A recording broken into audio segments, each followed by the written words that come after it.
Paano nga ba mag-apply bilang security guard sa Qatar? Ano-ano ang mga requirements? At magkano ang magagastos? 3, 2,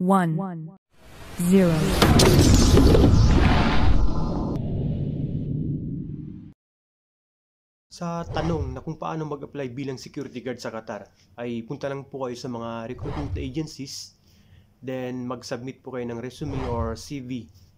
Then after nyo mag-submit, antay lang po kayo ng tawag ng agency para sa client interview.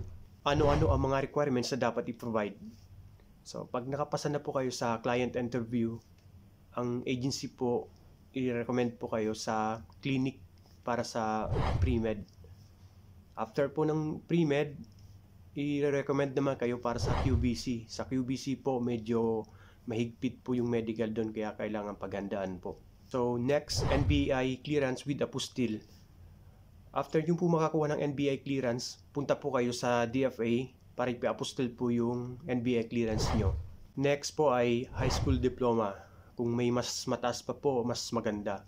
Then certificate of employment, at least 2 years experience.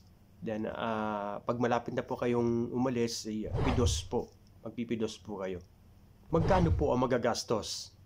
So sa pre-med, ang binayad ko po ay 1,100 pesos po. Sa NBI with apostille, more or less 300 pesos.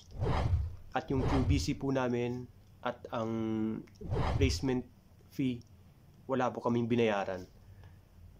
Sagot po yan ng kliyente na nag-hire sa amin dito sa Qatar. So, total ang nagastos ko po more or less 2,000 pesos.